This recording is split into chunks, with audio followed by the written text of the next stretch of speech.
Pernahkah kamu merasa bahwa hidup ini berjalan begitu cepat, seolah setiap orang di sekitarmu sudah tahu kemana mereka akan pergi, apa yang ingin mereka capai, dan bagaimana mereka akan mencapainya, sementara kamu sendiri merasa tertinggal, seakan langkahmu terhambat oleh sesuatu yang bahkan kamu tidak tahu apa penyebabnya. Pernahkah kamu duduk sendiri di malam hari ketika semua orang sudah tidur dan kesunyian menyelimuti? Lalu kamu merasakan kekosongan yang membuat dada sesak, pikiran berputar, dan hatimu menjerit dalam diam? Seringkali kita merasa dituntut oleh keadaan, oleh keluarga, oleh teman, oleh pekerjaan, bahkan oleh diri sendiri, untuk selalu tampak baik-baik saja, selalu tersenyum, selalu bersemangat, dan selalu kuat menghadapi semua tantangan. Padahal dalam hati kita ada ketakutan yang tak pernah selesai. Ketakutan itu kadang tak punya nama, hanya perasaan yang samar, bisikan yang menghantui, takut kehilangan orang yang kita cintai, takut gagal mewujudkan mimpi, takut ditinggalkan, takut kalau semua usaha kita selama ini ternyata sia-sia.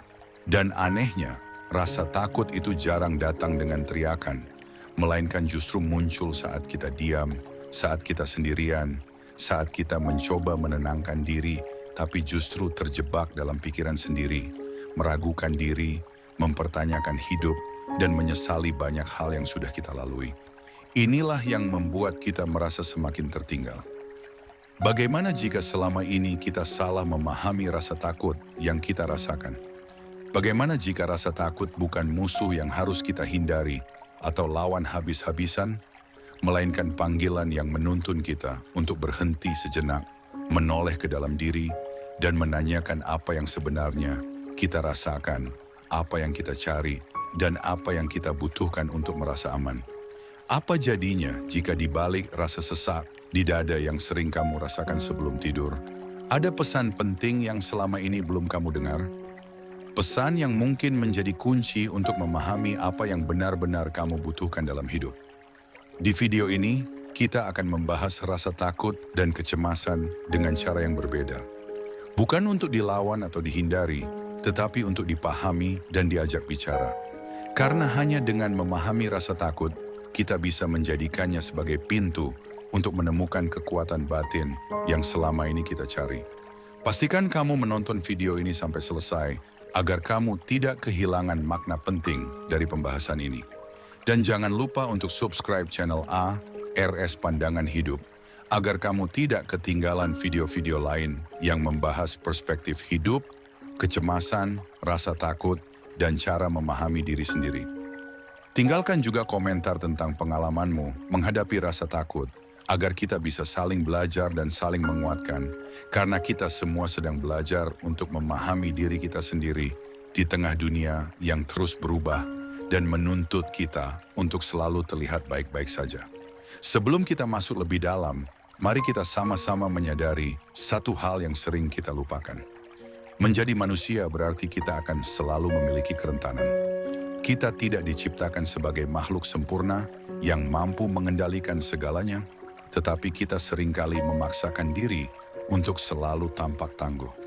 Sejak kecil, banyak di antara kita diajarkan untuk menahan air mata, untuk diam ketika takut, untuk menutupi kecemasan dengan senyuman. Kita dipuji ketika bisa menahan emosi dan dianggap lemah ketika memperlihatkan rasa takut. Hal ini secara tidak sadar membentuk kebiasaan kita ketika dewasa. Kita pandai menahan semua perasaan negatif sendiri. Kita terlalu sibuk meyakinkan orang lain bahwa kita kuat, sehingga lupa bertanya pada diri sendiri. Kalau benar aku kuat, kenapa aku harus selalu terlihat kuat? Kenapa aku begitu takut menunjukkan rasa takutku? Ini adalah paradoks yang dialami banyak orang. Semakin kita berusaha keras menutupi kerentanan, semakin kita merasa rapuh di dalam. Kecemasan muncul bukan karena kita lemah, melainkan karena kita sadar bahwa kita memiliki keterbatasan sebagai manusia. Dan kesadaran ini sebenarnya adalah salah satu kejujuran terdalam dalam diri kita. Namun karena kita dibesarkan dalam budaya yang mengagungkan ketangguhan, kita sering memilih menolak rasa takut. Padahal semakin kita menolaknya, semakin besar ia akan tumbuh dalam diam. Hingga akhirnya kita bisa terjebak dalam lingkaran ketakutan yang kita ciptakan sendiri. tanpa tahu bagaimana keluar darinya. Seringkali saat aktivitas kita berhenti, ketika pekerjaan sudah selesai, ketika pertemuan sudah usai, ketika teman-teman sudah pulang, dan kita duduk sendiri di kamar, perasaan itu mulai muncul. Ketika tidak ada lagi yang bisa mengalihkan perhatian, kita mulai mendengar kembali suara-suara di dalam kepala kita. Apa aku cukup baik? Apa semua ini sia-sia? Bagaimana kalau aku gagal? Rasa takut dan cemas itu muncul tanpa kita undang. Hadir seperti kabut yang menutupi pikiran, membuat kita sulit bernapas. Banyak orang mencoba mengatasinya dengan kesibukan, bekerja lebih keras, menambah kegiatan, pergi ke tempat ramai, atau menghabiskan waktu di media sosial. Semua itu dilakukan agar tidak perlu berhadapan dengan diri sendiri. Namun ketika semua distraksi itu berhenti, rasa takut kembali hadir. Ini bukan kebetulan. Otak manusia tidak didesain untuk kebahagiaan abadi, tetapi untuk bertahan hidup. Sistem limbik kita akan selalu waspada terhadap ancaman, termasuk ancaman yang hanya ada di pikiran kita sendiri. Ketika amigdala mendeteksi potensi bahaya, otak kita langsung bereaksi. Jantung berdebar, napas terasa pendek, tangan berkeringat, dan pikiran berputar. Ini adalah reaksi alami, bukan tanda bahwa kita lemah. Tubuh kita sedang melakukan yang terbaik untuk melindungi kita. Meski seringkali kita tidak memahami apa sebenarnya yang membuat kita merasa terancam. Justru dengan menyadari bahwa ini adalah respons normal, kita bisa mulai belajar berdamai dengan rasa cemas yang datang. Coba kamu tanyakan pada dirimu sendiri dengan jujur. Saat kamu cemas, apa sebenarnya yang kamu inginkan? Apakah kamu ingin penjelasan yang meyakinkan? Atau rasa aman yang membuatmu tenang? Atau justru hanya jeda sejenak agar bisa mengambil napas lebih dalam? Biasanya, kita tidak sadar apa yang kita butuhkan ketika cemas melanda. Otak kita hanya fokus mencari cara untuk kembali merasa aman, meskipun caranya sering tidak rasional. Otak akan menyiapkan 1001 kemungkinan terburuk yang mungkin terjadi, padahal 99% dari itu semua tidak pernah benar-benar terjadi. Hal ini karena otak kita, menurut salah satu teori evolusi, memang tidak didesain untuk membahagiakan kita, melainkan untuk menjaga kita tetap hidup. Itu sebabnya kita cenderung lebih mudah fokus pada ancaman, ketidakpastian, dan kemungkinan buruk dibandingkan mensyukuri hal-hal baik yang sebenarnya kita miliki. Kecemasan yang kamu rasakan bukanlah musuh. Ia adalah peringatan bahwa ada sesuatu yang perlu kamu perhatikan, baik itu perasaan, situasi, atau hubungan yang belum kamu selesaikan. Jika kamu bisa berhenti sejenak dan mendengarkan rasa takut itu, kamu mungkin menemukan bahwa ia hanya ingin memberitahumu sesuatu. Sesuatu tentang dirimu yang selama ini kamu abaikan karena terlalu sibuk berlari, terlalu fokus pada target, atau terlalu takut dihakimi orang lain. Kecemasan bisa menjadi guru terbaik jika kita mau belajar mendengarkan. Filsafat Stoik sudah sejak ribuan tahun lalu mengajarkan kita bahwa tugas manusia bukanlah mengendalikan dunia, melainkan mengendalikan responnya terhadap apa yang terjadi di luar kendali. Kita tidak bisa mengontrol cuaca, opini orang, ketidakpastian hidup, atau hasil akhir dari usaha kita. Tapi kita selalu bisa memilih bagaimana kita merespons semua itu. Dalam konteks kecemasan, Stoik mengajarkan kita untuk menerima bahwa rasa takut adalah bagian dari pengalaman hidup, bukan sesuatu yang harus dihapus. Ketika kita menolak rasa takut, kita justru memberinya kekuatan untuk terus membesar dalam pikiran kita.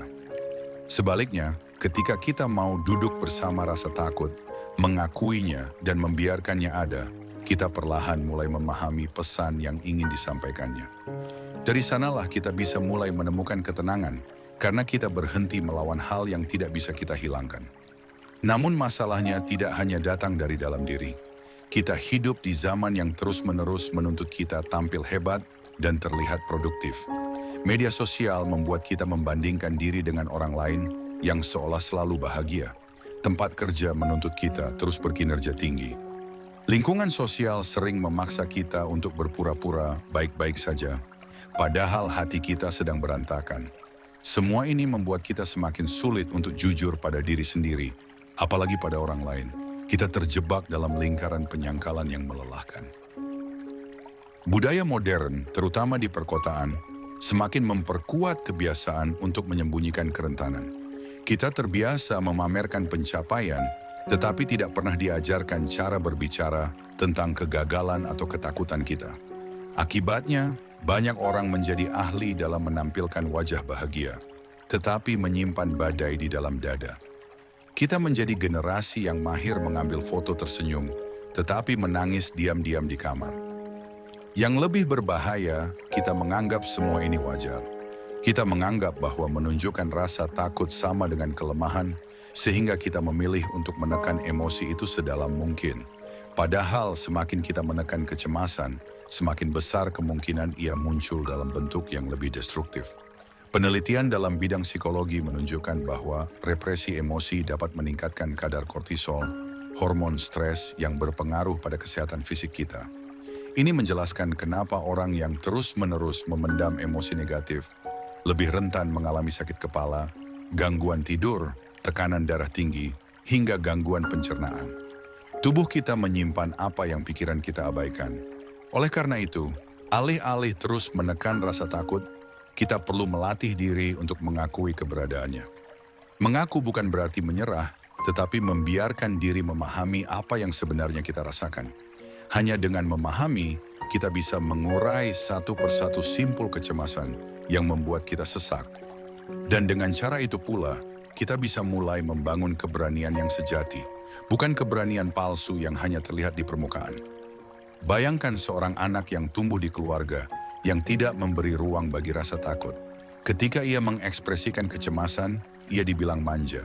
Ketika ia bingung, ia dianggap bodoh. Ketika ia merasa lelah, ia dianggap malas. Anak ini kemudian belajar bahwa menunjukkan perasaan hanya akan membuatnya mendapat penilaian negatif. Ia tumbuh menjadi remaja yang mulai mahir berpura-pura kuat.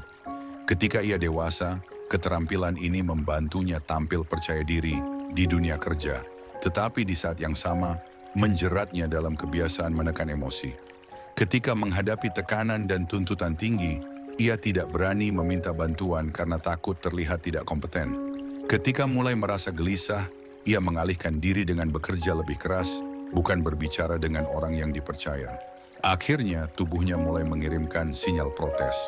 Sulit tidur, jantung berdebar tanpa sebab jelas, rasa lelah yang tidak hilang meski sudah beristirahat. Ini bukan cerita fiksi, ini nyata terjadi di sekitar kita. Bahkan, mungkin sebagian ceritanya ada dalam hidupmu. Kita bisa terlihat normal di luar, tetapi di dalam kita rapuh. Kita bisa terus berfungsi di kantor, tetapi malam hari kita dilanda rasa hampa. Ini yang disebut silent suffering, penderitaan yang tidak terlihat. Karena tidak pernah dibicarakan, penderitaan ini tumbuh, menumpuk, dan suatu saat meledak menjadi burnout, depresi, atau gangguan kecemasan. Kita tidak hanya pura-pura sehat secara mental, tetapi juga sedang merusak tubuh secara perlahan. Kamu mungkin pernah mendengar atau mengalami sendiri momen ketika tubuhmu mulai memberi tanda bahwa ada sesuatu yang tidak beres dalam dirimu. Mendadak sesak napas tanpa alasan medis yang jelas, merasakan dada seperti ditekan, kepala terasa ringan, hingga muncul rasa takut kehilangan kontrol atas diri sendiri. Banyak orang yang mengira ini hanya masalah fisik biasa, padahal sebenarnya ini seringkali gejala psikosomatis, yaitu ketika pikiran yang penuh tekanan mulai berpengaruh pada fungsi tubuh. Serangan panik adalah contoh nyata bagaimana kecemasan yang tak terkelola bisa berubah menjadi pengalaman menakutkan yang melumpuhkan. Kamu merasa seakan-akan akan mati, meski hasil pemeriksaan medis menunjukkan tidak ada masalah serius pada organmu. Hal ini bukan berarti kamu lemah atau kurang iman, tetapi karena otakmu sedang bereaksi berlebihan terhadap rasa takut yang kamu pendam lama. Penelitian menunjukkan bahwa ketika kita tidak memiliki tempat aman untuk mengekspresikan rasa takut, otak kita kesulitan memproses emosi dengan sehat. Inilah mengapa sangat penting untuk memiliki ruang bercerita, baik dengan orang yang dipercaya, konselor, atau melalui journaling. Menuliskan apa yang kamu rasakan bukan hanya membantu mengurai kekusutan pikiran, tetapi juga mengaktifkan bagian otak yang mengatur emosi. Ketika kita menulis dengan jujur, kita mulai melihat masalah dari sudut yang lebih objektif. sehingga rasa takut yang semula begitu besar mulai terasa lebih bisa dihadapi. Ini adalah langkah sederhana tapi sangat berarti. Salah satu teknik yang bisa kamu praktikkan untuk mulai berdamai dengan rasa takut adalah reframing, yaitu mengubah cara kamu memandang dan menceritakan pengalamanmu sendiri. Misalnya, daripada mengatakan, "Aku lemah karena merasa takut," cobalah menggantinya dengan, "Aku manusia dan wajar merasa takut." Atau dari, "Aku gagal karena cemas," menjadi, "Aku sedang belajar menghadapi tantangan."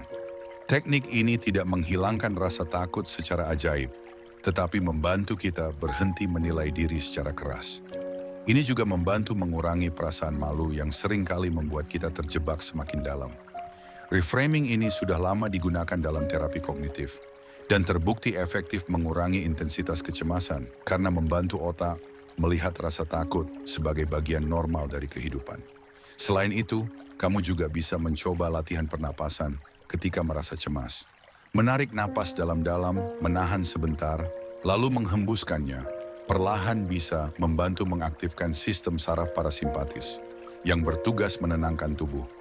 Latihan ini sederhana, bisa dilakukan di mana saja, dan sangat efektif menurunkan ketegangan. Ingat, tujuan latihan ini bukan untuk mengusir rasa takut sepenuhnya, tetapi agar kamu punya ruang untuk berpikir jernih dan tidak langsung panik. Karena ketika kita bisa mengatur napas, kita membantu otak memahami bahwa meski rasa takut hadir, kita tetap punya kendali atas tubuh kita. Selain reframing dan latihan pernapasan, cara lain untuk memahami dan merawat rasa takutmu adalah dengan mempraktikkan journaling reflektif. Ini berbeda dengan menulis diary biasa yang hanya mencatat kejadian sehari-hari. Journaling reflektif menuntut kamu untuk menuliskan apa yang kamu rasakan, kenapa kamu merasa seperti itu, dan bagaimana kamu ingin meresponsnya. Ketika kamu menulis, cobalah tanyakan pada dirimu sendiri, apa sebenarnya yang aku takutkan? Dari mana ketakutan ini berasal? Apa hal terburuk yang bisa terjadi? Dan jika itu terjadi, apa yang bisa kulakukan? Pertanyaan-pertanyaan ini membantu otakmu mengurai kekhawatiran yang tadinya hanya seperti awan gelap di pikiran menjadi hal konkret yang bisa kamu pahami. Ketika sesuatu menjadi konkret, kita lebih mudah menemukan cara menghadapinya. Banyak orang merasa lebih tenang setelah menulis, bukan karena masalahnya langsung hilang, tetapi karena pikiran mereka menjadi lebih teratur. Penelitian menunjukkan bahwa journaling secara rutin bisa menurunkan gejala kecemasan, membantu meningkatkan rasa syukur, dan membuat kita lebih mampu menghadapi tantangan dengan kepala dingin. Ini adalah cara sederhana, murah, dan bisa dilakukan siapa saja. Kamu tidak perlu menulis rapi atau puitis. Yang penting jujur. Biarkan tulisanmu menjadi ruang aman, tempat kamu bertemu dengan diri sendiri, tanpa perlu takut dihakimi. Karena kejujuran dengan diri sendiri adalah pondasi pertama untuk membangun ketahanan batin. Namun, kita juga harus menyadari bahwa tidak semua ketakutan bisa kita selesaikan sendiri. Ada kalanya kecemasan sudah terlalu mengganggu kehidupan sehari-hari. Kamu sulit tidur selama berhari-hari, tidak bisa fokus bekerja, atau sering merasa putus asa. Jika sudah sampai tahap ini, jangan ragu untuk mencari bantuan profesional, seperti psikolog atau psikiater. Sayangnya di masyarakat kita masih banyak stigma bahwa pergi ke profesional kesehatan mental berarti orang gila atau tidak normal. Ini adalah pandangan yang keliru dan berbahaya. Sama seperti kamu ke dokter ketika tubuhmu sakit, ke psikolog atau psikiater ketika pikiranmu lelah adalah bentuk tanggung jawab dan kasih sayang pada diri sendiri. Tidak ada yang salah dengan itu. Bahkan, semakin cepat kamu mencari bantuan, semakin besar peluangmu untuk pulih lebih cepat dan mencegah masalah berkembang lebih parah. Terapi bukan hanya tentang obat atau diagnosis, tetapi juga menyediakan ruang aman bagi kamu untuk berbicara, memahami dirimu, dan belajar keterampilan menghadapi stres. Kamu juga bisa menemukan komunitas pendukung, baik secara online maupun offline, yang memiliki pengalaman serupa. Berbagi cerita dengan orang yang mengerti bisa membuatmu merasa tidak sendirian. Ingat, kamu tidak harus menghadapi semuanya seorang diri. Meminta bantuan bukan tanda kelemahan, melainkan tanda bahwa kamu cukup kuat untuk peduli pada dirimu sendiri. Jangan pernah merasa malu untuk memperjuangkan kesehatan mentalmu. Selain itu, kita juga perlu memahami bahwa kecemasan bukan hanya masalah individu, tetapi juga masalah kolektif. Kita hidup dalam budaya yang secara tidak sadar menciptakan tekanan luar biasa. Tuntutan untuk selalu produktif, citra kesuksesan yang dangkal di media sosial, hingga budaya toxic positivity yang memaksa kita selalu terlihat bahagia. Semua ini membuat banyak orang merasa terasing dengan perasaan mereka sendiri. Ketika orang-orang di sekitar kita hanya mau mendengar cerita keberhasilan, tetapi menutup telinga pada keluhan atau air mata, kita belajar untuk menyembunyikan bagian rapuh kita.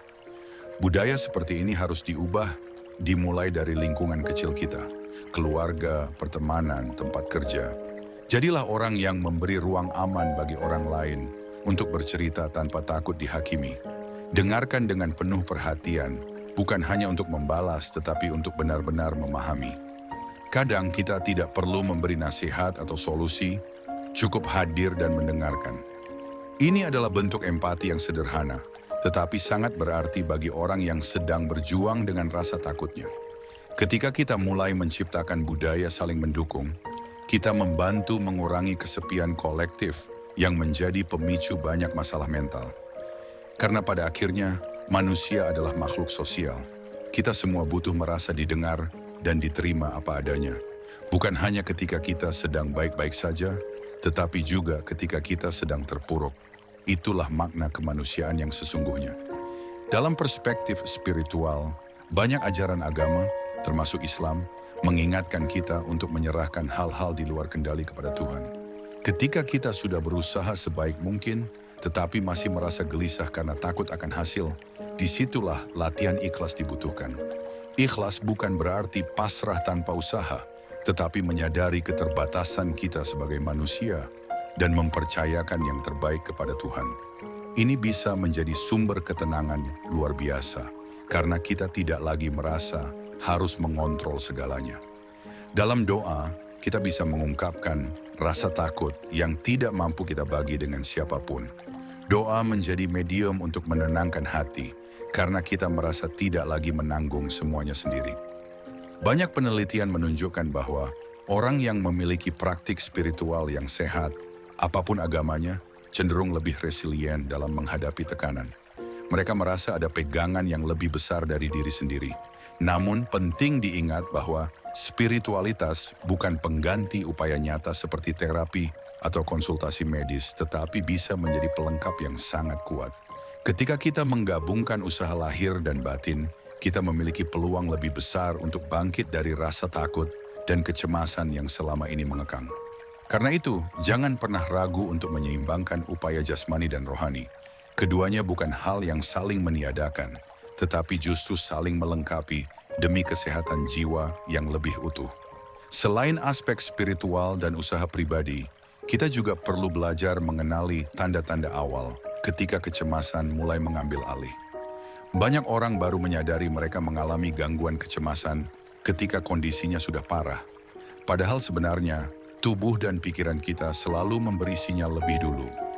Misalnya, mulai merasa kehilangan minat pada hal-hal yang dulu menyenangkan, sering merasa tidak bersemangat tanpa sebab, sulit berkonsentrasi, hingga muncul pola tidur yang berantakan. Tanda lain yang sering diabaikan adalah kelelahan emosional yang tidak kunjung hilang meski sudah liburan atau beristirahat.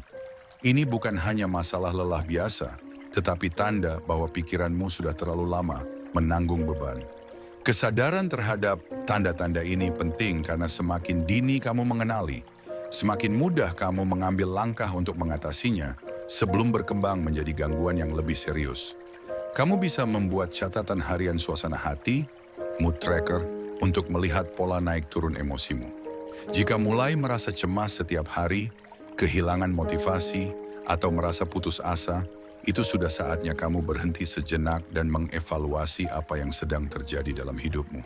Sadari bahwa tidak ada yang salah dengan dirimu ketika kamu merasa tidak baik-baik saja. Mengakui bahwa kamu sedang tidak kuat adalah langkah berani. Karena dari sanalah kamu bisa mulai mencari cara untuk memperbaiki keadaan. Baik dengan bantuan profesional, keluarga, teman, atau usaha dari dirimu sendiri. Seringkali kita juga terjebak pada harapan tidak realistis terhadap diri sendiri, seperti harus selalu produktif, harus selalu ceria, dan harus selalu terlihat hebat. Tanpa sadar, standar berlebihan ini menjadi sumber tekanan yang menumbuhkan kecemasan kronis. Kita menilai diri hanya dari seberapa banyak yang bisa kita capai, bukan dari seberapa tulus kita menjalani hidup. Pola pikir ini membuat kita memaksa diri terus berlari tanpa henti. Dan ketika tidak sanggup lagi, kita justru menyalahkan diri sendiri. Padahal manusia tidak diciptakan untuk terus produktif setiap waktu. Kita butuh waktu untuk berhenti, menenangkan diri, dan mengisi ulang energi. Tidak apa-apa jika sesekali kamu tidak melakukan apapun selain beristirahat. Kamu tidak harus selalu berguna agar hidupmu berharga. Hidup itu sendiri sudah berharga tanpa harus membuktikan apapun. Membiarkan diri menikmati jeda justru salah satu cara merawat kesehatan mental dan fisik. Ingat, produktivitas bukan satu-satunya ukuran nilai diri. Kamu juga berharga karena kebaikan, kejujuran, dan usaha yang sudah kamu lakukan. Maka mulai sekarang, latih dirimu untuk memaknai kesuksesan bukan hanya dari capaian, tetapi juga dari bagaimana kamu bisa tetap setia pada nilai-nilai hidupmu, menjaga kesehatan mentalmu, dan memperlakukan diri sendiri dengan penuh kasih. Dengan begitu, kamu tidak lagi dikuasai rasa takut gagal yang berlebihan, melainkan bisa menjalani hidup dengan lebih damai. Penting juga untuk memahami bahwa rasa takut, kecemasan, dan kegelisahan bukan hanya pengalaman negatif yang harus dihindari, tetapi juga pesan berharga dari diri sendiri. Ketika kita berani mendengarkan rasa takut, kita bisa menemukan aspek-aspek kehidupan yang mungkin perlu kita ubah atau perbaiki. Misalnya, rasa takut gagal bisa menjadi petunjuk bahwa kita terlalu mengandalkan pengakuan orang lain untuk merasa berharga. Rasa takut ditinggalkan bisa menandakan adanya luka batin dari masa lalu yang belum selesai. Dengan berani duduk bersama rasa takut, kita bisa menggali akar masalahnya dan mulai menemukan cara menyembuhkan diri. Ini membutuhkan kesabaran dan kejujuran, karena sering kali kita harus mengakui hal-hal yang tidak nyaman. Namun, hanya dengan memahami, kita bisa mulai mengubah. Kita bisa belajar membangun batasan yang lebih sehat, mengevaluasi hubungan yang toksik, atau mengatur ulang prioritas hidup agar lebih selaras dengan nilai yang kita yakini. Karena itu, daripada terus menghindar, berikan ruang pada rasa takutmu untuk bicara. Tanyakan apa pesan yang ingin ia sampaikan. Ingat, rasa takut tidak datang untuk menghancurkanmu, tetapi untuk melindungimu. Ia ibarat alarm yang berbunyi agar kamu lebih awas pada apa yang sedang tidak beres dalam hidupmu, baik di luar maupun di dalam dirimu sendiri. Selain mendengarkan diri sendiri, kita juga perlu belajar untuk mengekspresikan rasa takut dan kecemasan dengan cara yang sehat kepada orang lain. Komunikasi terbuka sangat penting, terutama dengan orang-orang terdekat. Banyak masalah semakin membesar karena kita memilih diam, padahal berbicara bisa menjadi awal penyelesaian. Pilih orang yang kamu percaya, yang mau mendengarkan tanpa menghakimi. Sampaikan apa yang kamu rasakan, tanpa khawatir terlihat lemah atau merepotkan. Tidak perlu terburu-buru menemukan solusi saat itu juga. Yang lebih penting adalah proses berbagi, karena dengan berbicara, beban pikiran terasa lebih ringan. Kamu juga bisa mempertimbangkan untuk bergabung dengan support group, komunitas yang anggotanya memiliki pengalaman serupa. Di sana kamu bisa belajar dari cerita orang lain, menyadari bahwa kamu tidak sendirian, dan mendapatkan perspektif baru dalam menghadapi kecemasanmu. Support group juga bisa membantu kamu mengembangkan empati, karena kamu akan mendengar bagaimana orang lain berjuang dengan rasa takut mereka. Proses ini bukan hanya menguatkan, tetapi juga memperluas pemahaman kita bahwa setiap orang punya perjuangan yang tidak terlihat. Komunikasi dan kebersamaan seperti inilah yang bisa menjadi pondasi untuk menciptakan lingkungan lebih sehat, di mana rasa takut tidak lagi dianggap aib, melainkan bagian wajar dari perjalanan manusia yang perlu dihormati dan dipahami. Selain berbicara dengan orang lain, Kita juga bisa menggunakan seni sebagai media untuk menyalurkan kecemasan. Banyak penelitian menunjukkan bahwa aktivitas kreatif seperti melukis, menggambar, menari, atau bermain musik bisa membantu meredakan tekanan emosional. Ketika kita mengekspresikan rasa takut lewat karya seni, kita sedang mengeluarkan beban dari pikiran ke dalam bentuk yang lebih konkret dan aman. Seni memungkinkan kita menyalurkan emosi yang sulit dijelaskan dengan kata-kata, dan ini bisa sangat melegakan. Kamu tidak perlu menjadi seniman profesional. Yang penting adalah proses mengekspresikan diri dengan jujur. Seni juga bisa menjadi jembatan untuk memahami diri sendiri lebih dalam.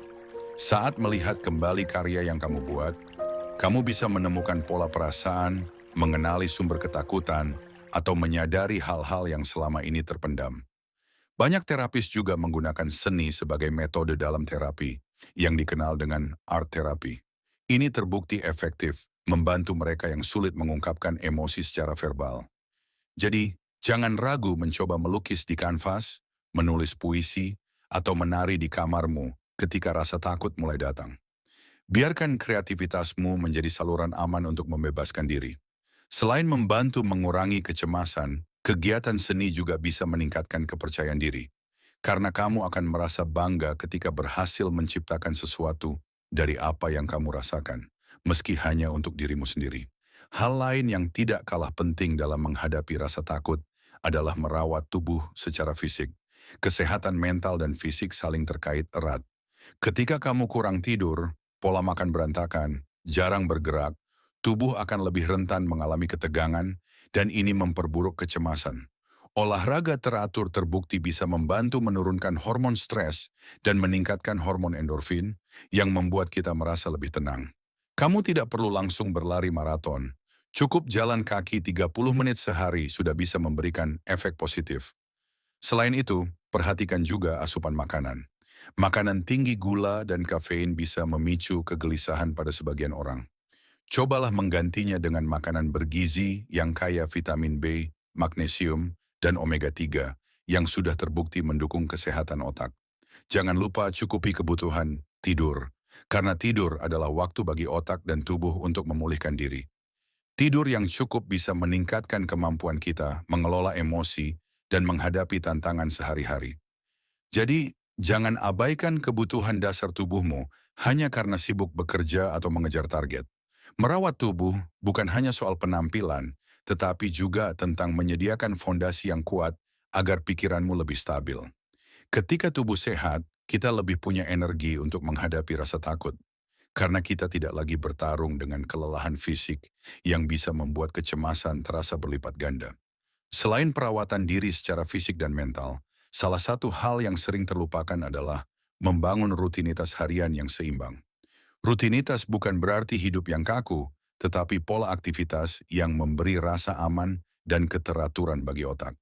Ketika kita menjalani hari dengan ritme yang terlalu acak, otak kita cenderung merasa selalu dalam mode siaga, karena tidak tahu apa yang akan terjadi berikutnya. Ini bisa memicu rasa cemas yang tidak jelas sebabnya. Sebaliknya, ketika kita punya rutinitas, otak bisa menghemat energi karena sudah tahu apa yang akan kita lakukan. Dan ini memberi ruang bagi kita untuk lebih fokus menghadapi hal-hal yang memang perlu perhatian khusus. Buatlah rutinitas yang realistis, tidak perlu berlebihan. Misalnya, bangun di jam yang sama setiap hari, sarapan, menyisihkan waktu untuk olahraga ringan, dan menetapkan waktu tidur yang teratur.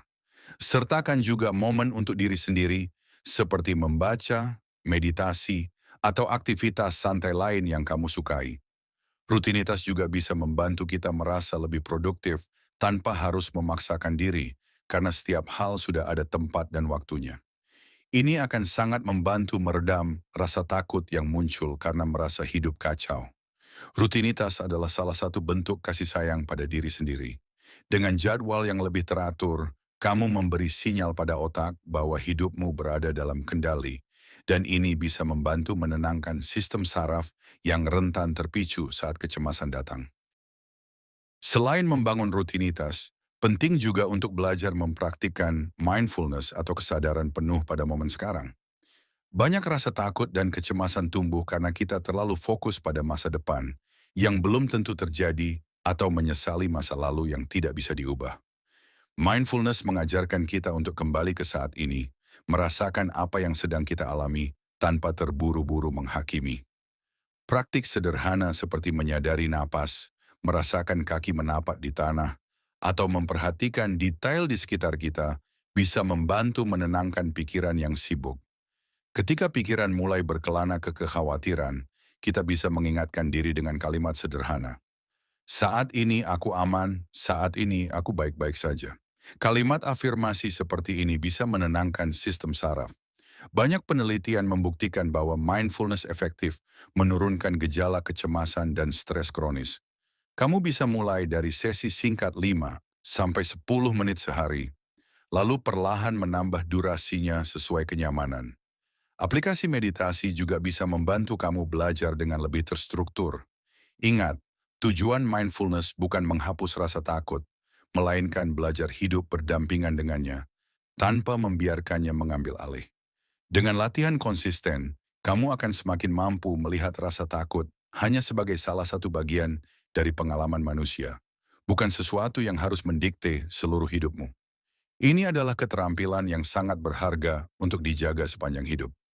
Selain latihan individual, kita juga perlu mengingat pentingnya menciptakan budaya saling mendukung di lingkungan sekitar kita. Setiap orang bisa berkontribusi membangun lingkungan yang lebih ramah bagi kesehatan mental. Mulailah dengan kebiasaan kecil, seperti tidak meremehkan keluhan orang lain dengan kalimat, "Ah, kamu lebay," atau "Itu mah biasa aja." Kalimat-kalimat ini terdengar sepele, tetapi bisa membuat orang merasa semakin terisolasi dengan rasa takutnya. Cobalah menggantinya dengan empati. "Aku dengar kamu sedang kesulitan. Mau cerita?" Atau "Aku di sini kalau kamu butuh teman." Dengan pendekatan seperti ini, kita membuka ruang bagi orang lain untuk lebih berani jujur pada diri sendiri. Budaya mendengarkan tanpa menghakimi juga perlu diterapkan di keluarga, sekolah, dan tempat kerja, karena banyak kecemasan bermula dari tekanan lingkungan yang tidak memahami pentingnya kesehatan mental. Ketika kita mulai mengedukasi orang-orang terdekat bahwa rasa takut dan cemas adalah hal wajar, kita menanamkan kesadaran bahwa semua orang punya hak untuk merasa aman berbicara tentang perasaannya. Ini bukan hanya berdampak pada orang lain, tetapi juga diri kita sendiri. Karena ketika kita menciptakan lingkungan aman bagi orang lain, kita juga sedang menciptakan ruang aman bagi diri sendiri. Kebaikan yang kita tebarkan akan kembali, dan kita semua bisa tumbuh menjadi manusia yang lebih peduli, lebih kuat, dan lebih bijak menghadapi rasa takut yang datang dalam perjalanan hidup. Jika kita sudah melakukan banyak upaya untuk memahami dan merawat rasa takut, langkah berikutnya adalah mengajarkan hal ini kepada generasi setelah kita. Terutama bagi kamu yang kelak atau sudah menjadi orang tua, penting sekali membiasakan anak untuk mengenali dan mengekspresikan emosinya sejak dini. Banyak dari kita tumbuh di lingkungan yang menertawakan anak ketika takut, membentak saat mereka menangis, atau melabeli mereka sebagai lemah jika menunjukkan kerentanan. Padahal masa kecil adalah pondasi penting dalam membentuk pola kita menghadapi rasa takut di masa depan. Ajak anak berdiskusi dengan bahasa yang sederhana setiap kali mereka merasa takut. Apa yang kamu rasakan? Apa yang membuatmu takut? Bagaimana aku bisa membantumu? Respons seperti ini membantu anak belajar mengenali, mengelola, dan menenangkan dirinya sendiri. Anak yang dibesarkan dengan rasa aman akan tumbuh menjadi orang dewasa yang tidak malu menghadapi ketakutannya, karena mereka tahu takut itu wajar dan bukan aib.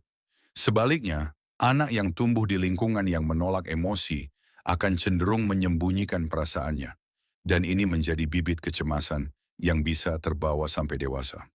Maka, ajarkan anak untuk berani merasakan, berbicara, dan meminta bantuan jika perlu. Ini bukan hanya bekal untuk mereka secara pribadi, tetapi juga investasi menciptakan generasi yang lebih sehat secara mental dan lebih penuh kasih pada diri sendiri maupun orang lain. Terima kasih sudah menyimak video ini sampai akhir. Semoga pembahasan tentang rasa takut, kecemasan, dan cara kita memahami serta merawatnya bisa membuka wawasan baru, memberi keberanian, dan menumbuhkan rasa empati pada diri sendiri maupun orang lain. Ingat, kamu bukan satu-satunya yang merasakan ini. Kita semua pernah takut, cemas, dan bingung akan arah hidup, tetapi yang membedakan adalah bagaimana kita memilih meresponsnya. Kamu sudah mengambil langkah besar hanya dengan mau mendengarkan sampai akhir. Jangan ragu untuk mempraktikkan journaling, mindfulness, komunikasi terbuka, serta mencari bantuan profesional jika diperlukan. Dan ingat juga untuk tidak menuntut dirimu selalu kuat di depan semua orang. Karena kerentanan bukan kelemahan, melainkan bagian dari kejujuran terdalam kita sebagai manusia. Jika kamu merasa video ini bermanfaat, jangan lupa untuk klik subscribe channel ARS Pandangan Hidup dan bagikan video ini ke orang-orang terdekatmu. Tulis di kolom komentar pengalamanmu menghadapi rasa takut agar kita bisa saling menguatkan satu sama lain. Bersama, kita bisa membangun komunitas yang lebih peduli, lebih suportif, dan lebih berani menghadapi tantangan hidup. Terima kasih sudah meluangkan waktumu, tetap semangat, dan teruslah belajar memahami dirimu sendiri. Karena dari pemahaman itulah, kita bisa menemukan kekuatan batin yang selama ini kita cari. Sampai jumpa di video selanjutnya, salam hangat dan Tuhan memberkati kita semua.